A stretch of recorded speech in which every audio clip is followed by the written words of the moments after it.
Hello, souls and demons. For today, I have once again opened the portal next to an earthly ocean. From creepy neighbors to strange places and even stranger experiences, here are some stories for your consumption. So, sit back, grip your seats, and enjoy. First up is Mr. Darin Gay, written by CrypticMummies. My town was definitely weird. Sure, every town has those crazies who smoke pot in the open, with their shirts off in a lawn chair, drink next to them. But Mr. Darangay and his friends were a little different. He was weird. But he was somehow even more batshit insane. Anytime we were caught drinking a beer, ding-dong ditching, or really anything of slight annoyance to his twisted breakfast club, he would chase us around with shotguns or canes, or whatever object that would kill us or not. Mr. Darangay and his friends didn't really seem to age. I still remember him 10 years ago as I do today. Tubby, with a mean look on his face at all times. Though I'm not sure I'd totally know that since his sun hat always covered his eyes. Around the age of 16 or 17, Mr. Darangay would start to eye me more. Not in a creepy way or anything, more of an inspection. Like he hadn't known me my whole life. Like, for example, whenever I took the trash out, there he would be, his head turned my way. It was hard to tell due to the not showing of his eyes, but I was pretty adamant about it. "Oh, he's just a crazy old man," my mom said, who was waving me to go back to my room. My mom was always like that. Really laid back and chill. Though sometimes I feel that could be her biggest weakness. I thought nothing of it for a little bit. I just stopped going outside so much. Since I had a car, I could just sprint in, go do what I needed to, and sneak my way back into the house. And at least if Mr. Darangay was looking at me, I wouldn't know. One day, after coming home from a long Friday at school, I was informed of something I dreaded as soon as I heard it. My mom had told me that I was going to do some housework for Mr. Darin Gay. I tried to protest, but Mom wouldn't budge. I eventually gave in. I walked to his house as slowly and sluggishly as possible. The first thing I noticed was this was the first time since I had moved here when I was a little kid that he wasn't in his yard smoking. The door was cracked open, so I decided to enter. "Mr. Darangay?"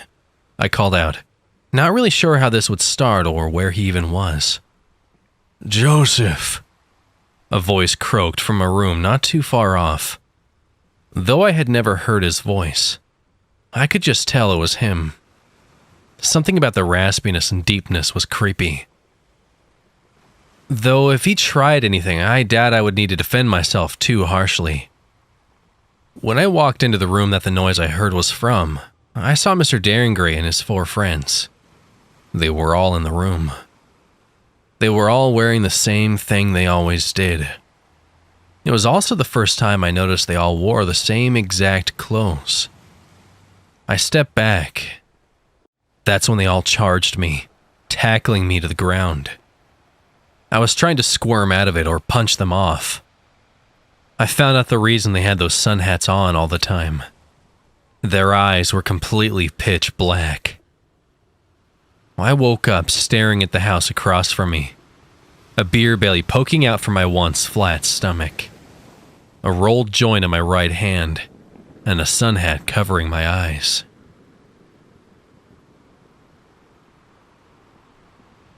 All right.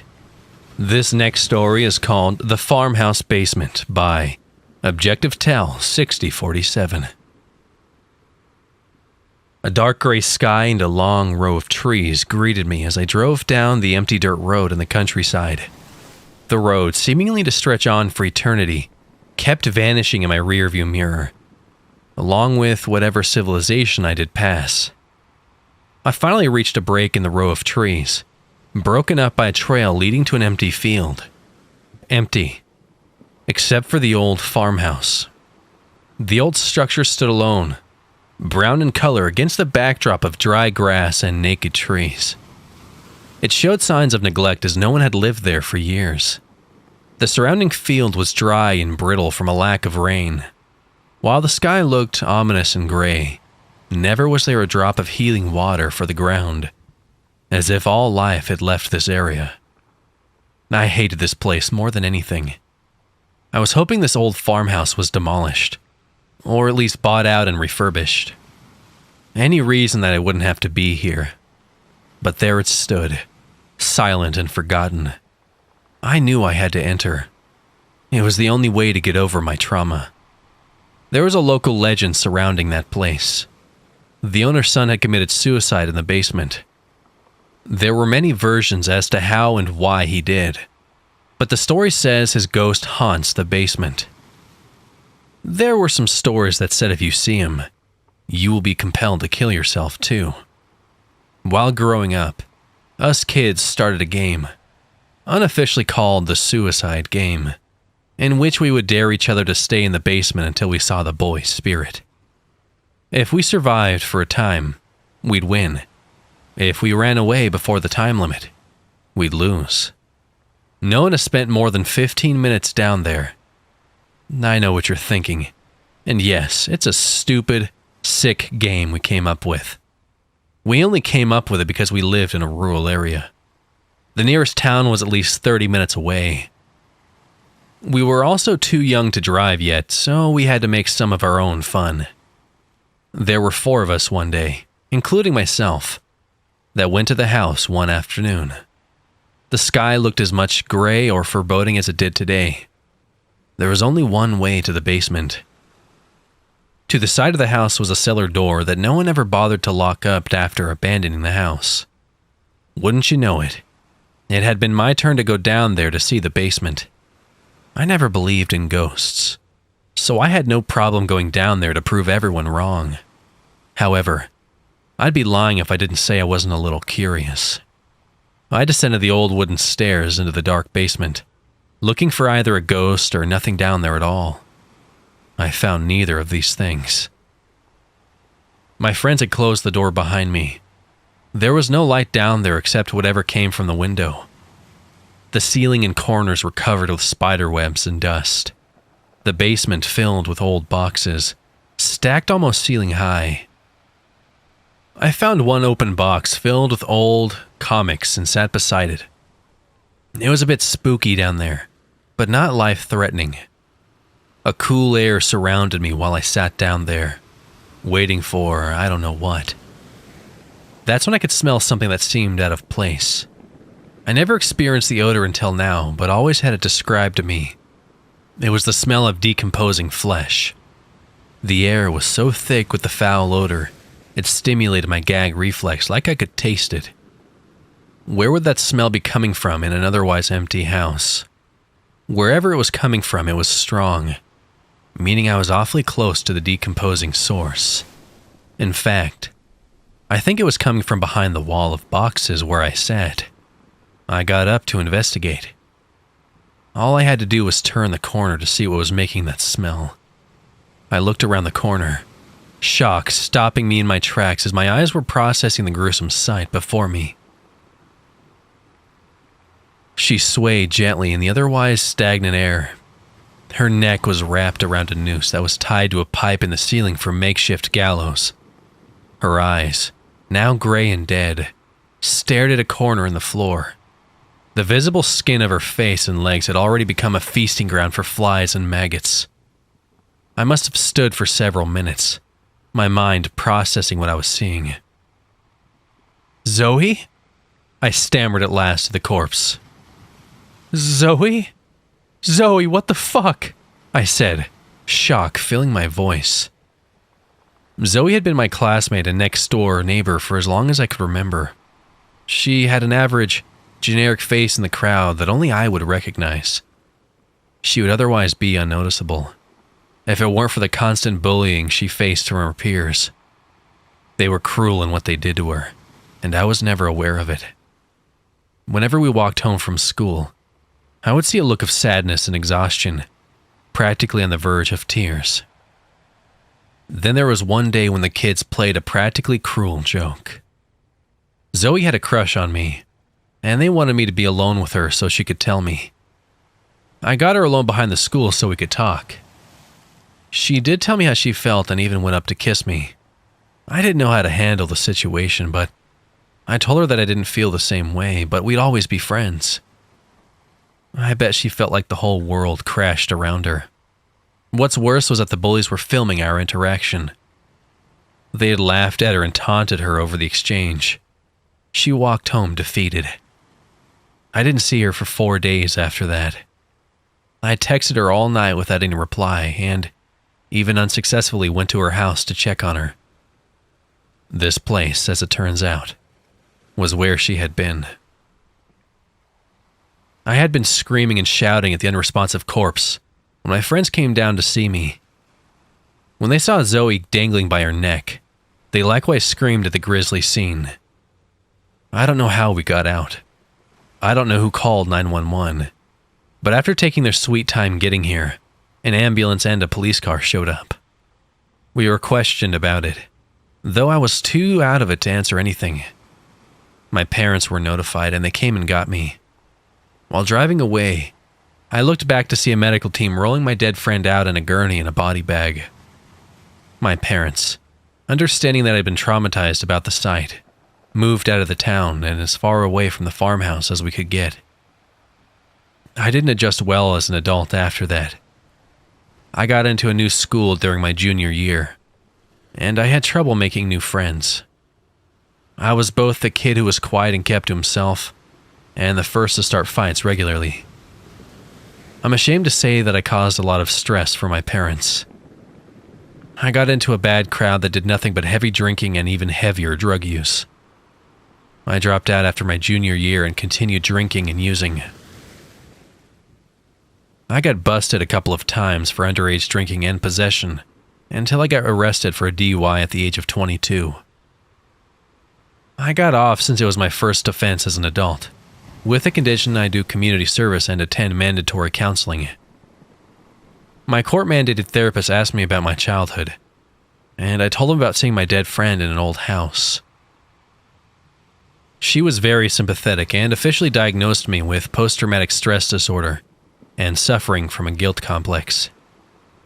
We went through various techniques for relief, but in the end, she told me what I would have to do is go back to the spot where my trauma began and confront what I saw. I didn't want to do that. I didn't want to go back into that basement. But I suppose for everyone I had to go back.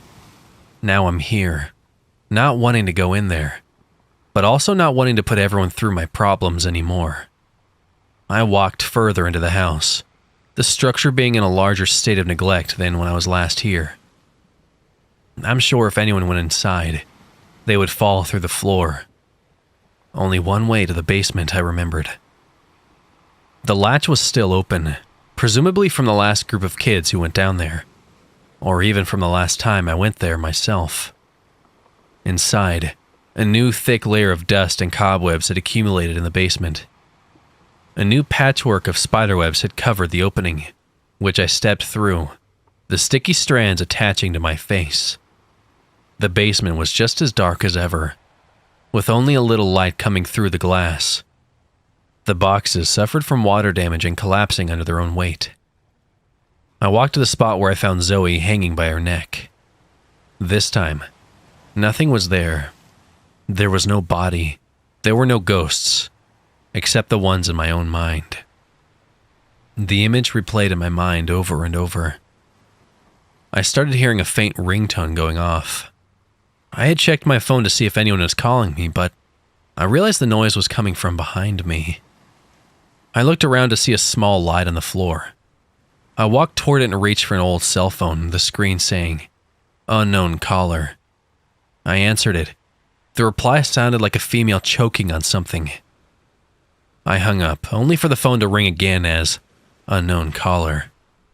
I hesitantly answered again. The same choking sound replied to me. I didn't bother hanging up, instead throwing the old phone to the ground. The choking sound still stung in the air. I looked at the darkness before me and could notice a slight swaying in the shadows. I took my phone to turn the flashlight app on and saw a hanging noose right before me.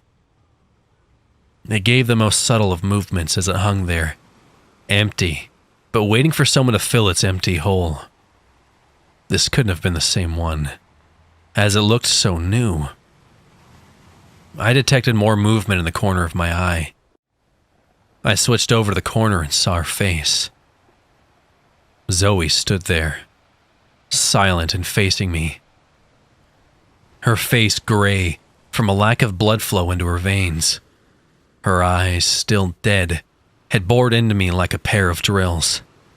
The air around her had grown icy cold as death itself. My dead friend had motioned toward the empty noose. I knew what she was telling me. Something I tried to put out of my mind. But what my guilt had always told me. I should have died here a long time ago.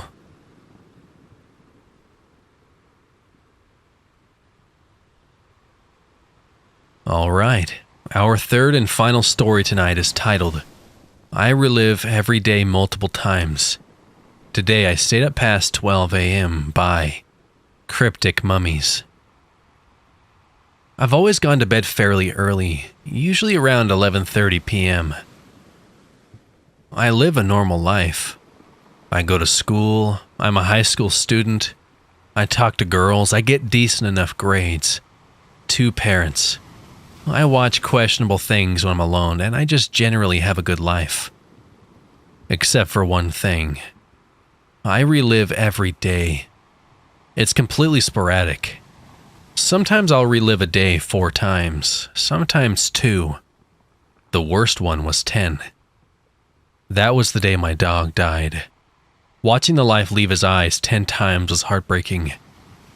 I've never told anyone this because I doubt anyone would believe me. Most Disney movies or whatever would make this out to be dope as hell. If you fuck up in traffic, boom, fixed. If you get beaten up, the next day you're ready and can get the jump on them instead. But then there's the days you don't want to relive, or are just painfully dull days. The first time this happened to me was at the age of, I'd say, about 13. I was old enough to know what was going on, kind of fast, I guess. My grandpa had just died. There was always something weird about him. He always hated me. Always. Thought I was annoying. I thought. I remember walking into my painfully average middle school, watching kids put the finishing touches on some assignment they had half-assed the previous night. Something I'd seen yesterday as soon as I walked in, though I thought nothing of it. That's when my best friend walked up. His name was Joey. He was wearing the same thing as yesterday. The only reason I remember this was because of a giant red stain on his upper chest, near his heart. "Weren't you wearing that shirt yesterday?" I asked as I checked my phone, seeing no notifications.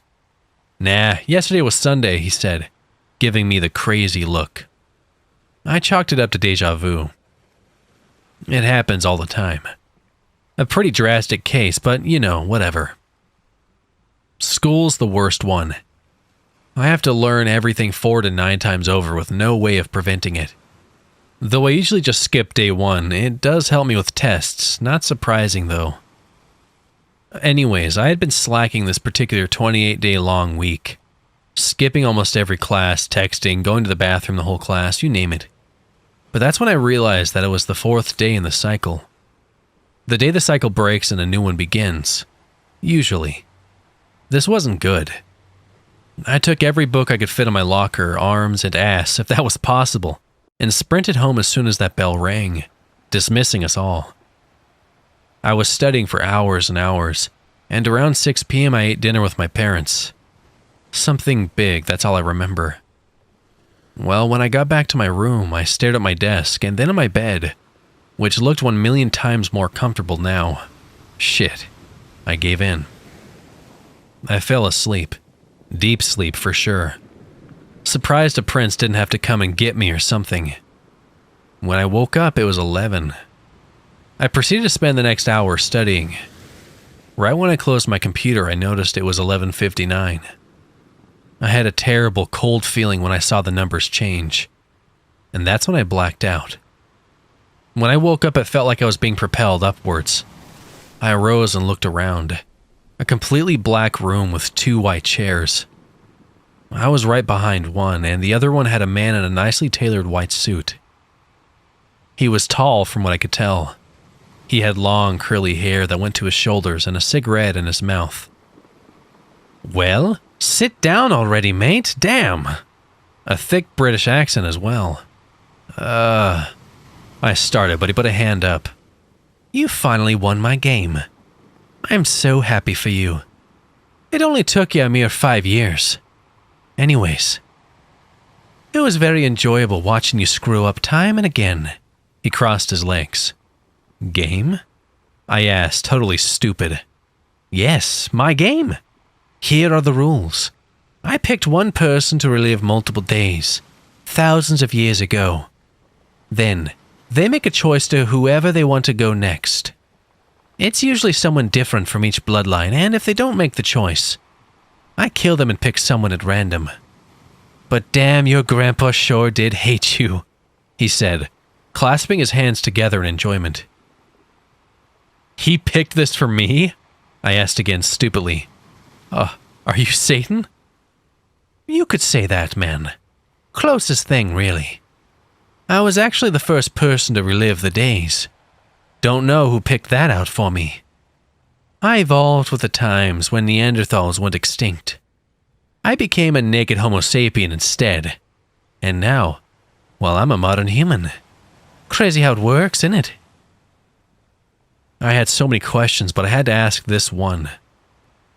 "What do you truly look like?" I asked. "You couldn't comprehend it," he said, waving his hand. "But we're dragging this out for way too long. Who do you want to curse, huh? Come on. There's gotta be someone you hate." "No, I'm not gonna do that. I curse you," I said, suddenly feeling some unknown bravery that was deep inside me for the last 18 years or something. He grinned, laughed, snapped his fingers, and here I am. Writing this in the bathroom of the humanoid factory company. Location: East Hell.